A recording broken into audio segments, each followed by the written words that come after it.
Cool. So again, we're going to talk about pinned posts a little bit today. For those who don't know what a pinned post is, they're on all sorts of platforms. But for Facebook, an example is this one here on the actual user group, where it's just pinned to the top. It's the first thing anyone sees as soon as they, hop onto the group or they hop onto your Twitter timeline. And so it's it's almost like a first impression. It gives a good indication to the person who's looking or perusing at your content, what you're all about, what you have to offer, etc., etc., etc. For staged and for Twitter application, pin posts are really handy for conveying what you're trying to sell almost. Like one of our most successful stages is a guy called EJ, and EJ, he really put, again, don't ask me why, but he pushes women's makeup. He's got a coupon code attached to the top of his Twitter feed. So whenever a woman or I suppose a guy interested in makeup, goes onto his Twitter feed after, he's followed him and he's building his following, the first thing he sees is, hey, if you go on to, I don't know, Revlon.com and you type in the coupon code EJ, you'll get 20% off or something like that. Another example is Cellucor, which give you a coupon code as soon as you sign up for their affiliate programs. Coupons aren't the only use. They're just, a really popular and a really good use. So today, I'll teach you how to first add a pinned post and then also, direct that traffic. And so just to give you an example, like an actual visual example, here we have one of my Twitter accounts. It's called Your Man Bible.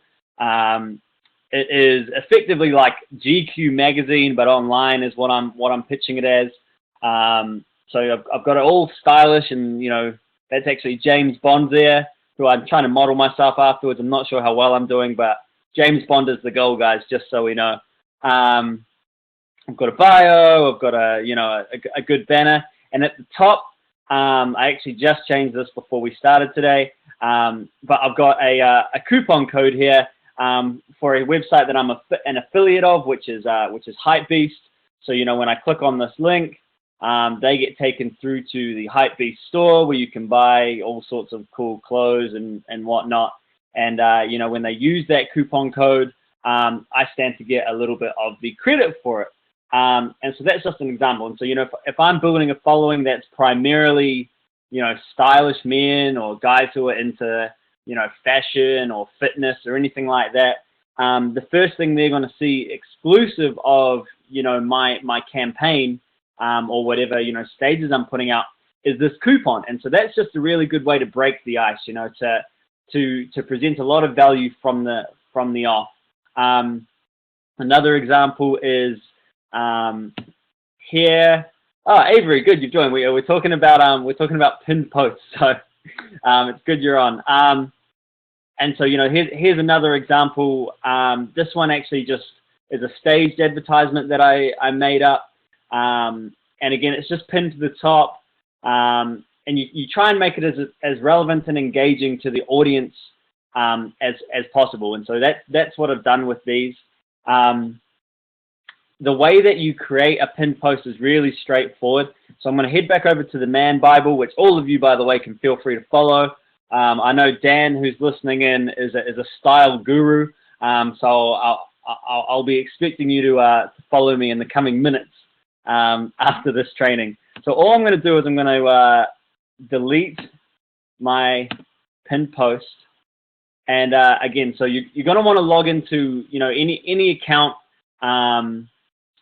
I suppose any account that you really want to push. It does take a while, especially when you've got 25 Twitter accounts, to go through and manage every little facet of each individual account. But it is really important that to push your offers, you use pinned posts. So it's kind of like a trick of the trade. So what we do for a pinned post is we simply tweet from the Twitter account. So we tweet, we compose it. So I'm just going to do the exact same one that I just did. So that might be, hey guys, head over to, and I think I've got that there, hypebeaststore.com, and use the code BRIN20 at checkout for a 20% discount. And you kind of don't need to say it if the coupon that you've made says it, but I like to throw it in there anyway, and that way you can also leave a live link, which I've realized I don't have on the Poker Hub here. When they actually click on the photo, it'll only take them to an enlarged version of the photo. It won't, for example, segue that traffic through to staged in this case. So you want to make sure you're including a link in the body of your pinned post so that they've actually got somewhere to click. So again, over here, I've got store.hypebeast.com, which is a perfect example. I'm going to add a photo just because the photo is going to be a little bit more catching to the eye than something like, I don't know, like just some text, you know, like people graze over text, especially with social media. Like at stage, you know, we always try and appeal to the ADD generation. You know, no one ever looks at anything for more than 10 seconds unless it's a video or a picture. So include a picture. If you want to be, you know, really accurate with your dimensions, an ideal Twitter photo that's going to go on your timeline should follow these dimensions here, which are 1024 by 512. So again, that's 1024 by 512. I'll definitely put that into the user group under the feed for this training. And so you just click that. That's going to add that photo down there. You don't need to worry about tagging it with anyone unless you're in it personally and you want to tag yourself. And then you just tweet it. So we'll wait for that to head onto my timeline. For whatever reason, it's taking longer than 1 second, which is foreign to me. Bear with me. Cool, here we go. So your tweet was posted. There it is at the top of my timeline, and you can see it's actually got a time associated with it. That's all well and good, but as soon as, you know, my next stage comes out, or I retweet something, or I post another tweet, this is going to get bumped down, and so people who are visiting my page aren't going to be able to see it if they're only looking at like the top few tweets. So what we want to do here to make sure it stays stuck to the top of my timeline is to hit more, which are the 3 dots down here, and we just want to pin to your profile page. So again, more, pin to your profile page. And this is going to replace the previously pinned tweet, which I've already deleted. So yes, I am sure. Thank you very much, Twitter. And there you go. Your tweet was pinned to your profile, and we can just view it now. And so no matter what I tweet, guys, this is going to stay stuck to the top of the page. No matter what campaigns go out, you know, in 5 hours. Hey, Bruce, how's it going? You know, in 5 or so hours, this is going to stay here. Very much like the stage user group, you know, no matter how many times Ross posts and tries to get that top post, because my post is the pin post, he's always going to be second behind me. So yeah, that's pretty much the crux of pin posts. Again, to remind you guys, make sure you're throwing in a URL in the body. Again, I didn't do it here, silly me. But you just want to make sure it's in the body so that the person who's looking at it actually has a place to click.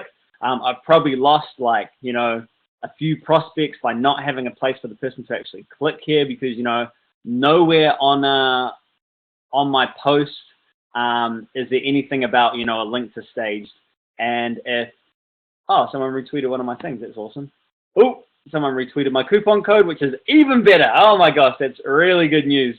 So that's Twitter working in action in front of your eyes, guys, because if I can find that notification again, see who retweeted me.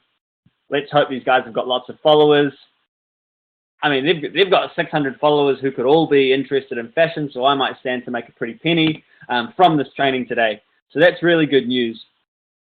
And like I said, that sort of concludes it.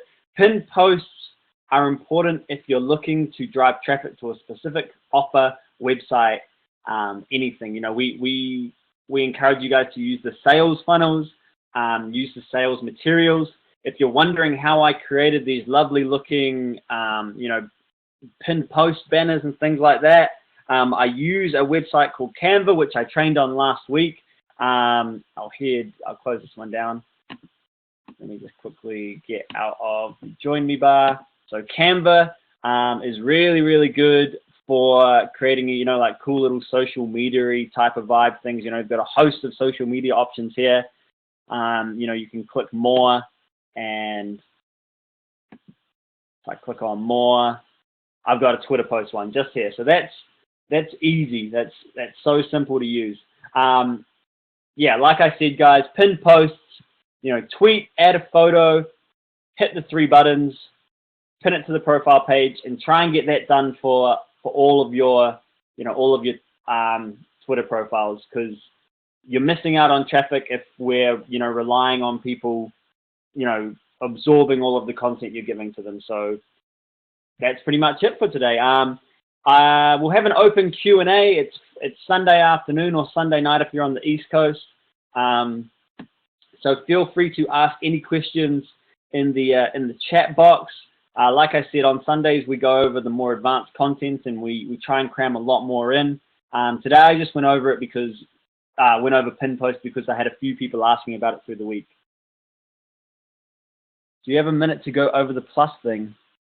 Hey Bruce, it's me, Bryn, from New Zealand. I'm not the English guy, Ross. I don't have perfect hair. Avery, yes, certainly. So I'm going to quickly go over to Twitter. I should hopefully be able to make a Twitter profile without having to do phone verification. Let me sign out. Sorry, just a second. Oh, wait, here we go. This is good enough.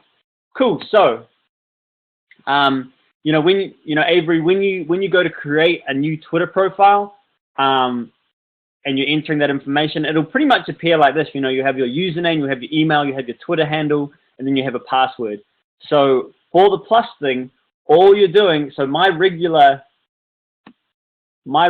email is brinsco@gmail.com.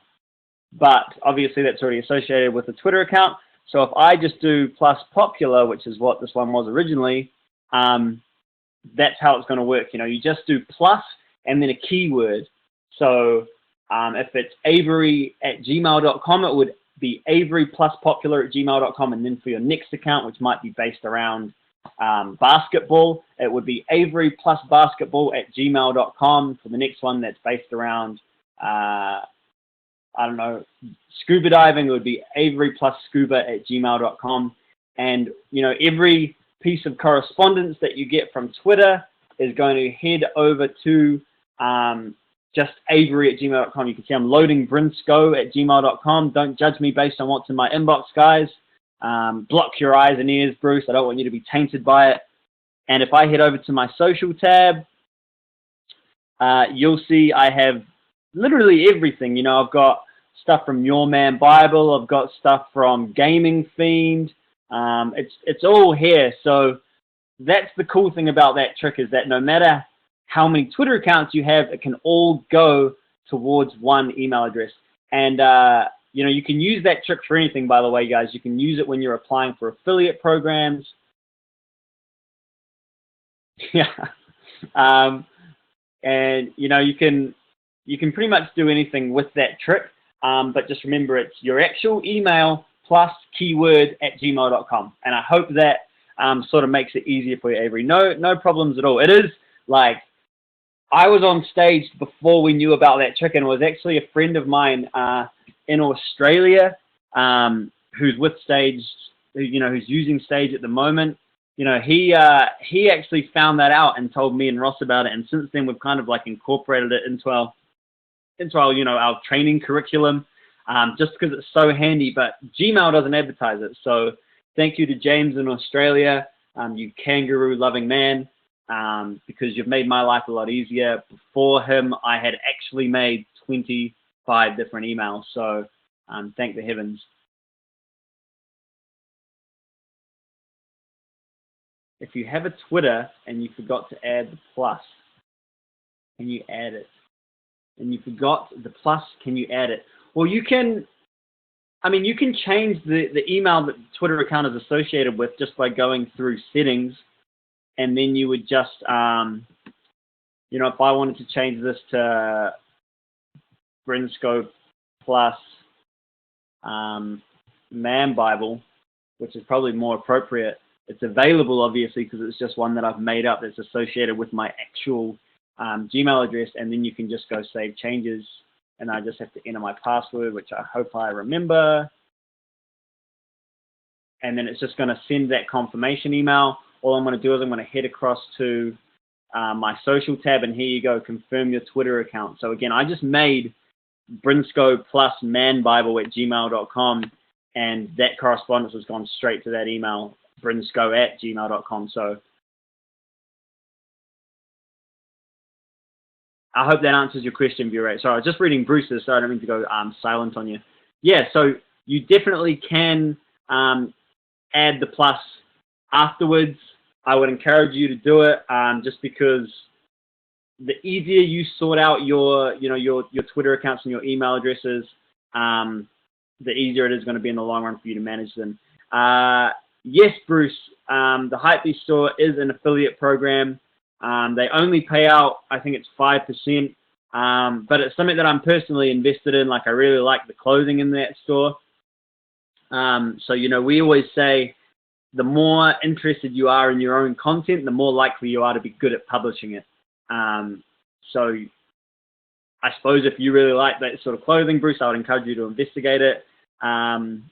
Otherwise, yeah, I mean, there's so many affiliate programs out there, though. Like, don't get too hung up on, you know, missing hypebeaststore.com, because I haven't made a sale with it yet.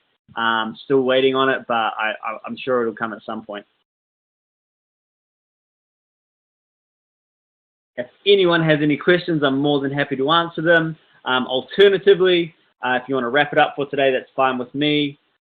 Feel free to go onto the Facebook post for the expert training that I put on there, and leave me some feedback. Let me know how you think I did.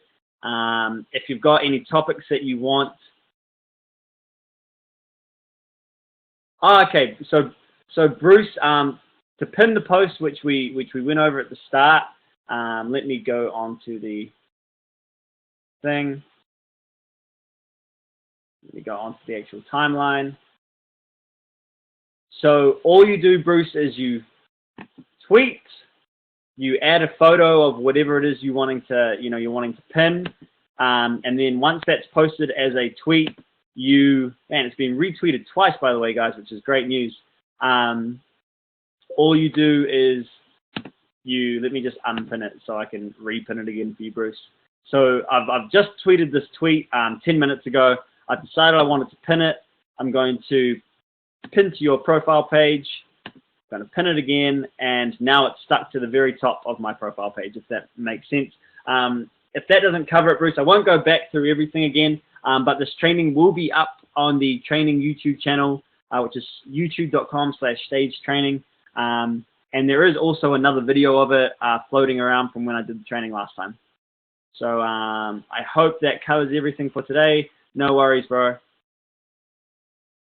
Cool. Like I said, jump on the Facebook group, provide some feedback. If you have any content that you want us to cover at the beginner, intermediate, or expert level, feel free to ask. We're here for you guys. And enjoy your week of staging. And I'll talk to you all next week. Have a good day and enjoy your Sunday roast. That's what we have in New Zealand, so I expect you all to have it in America. Cheers, guys. Bye-bye.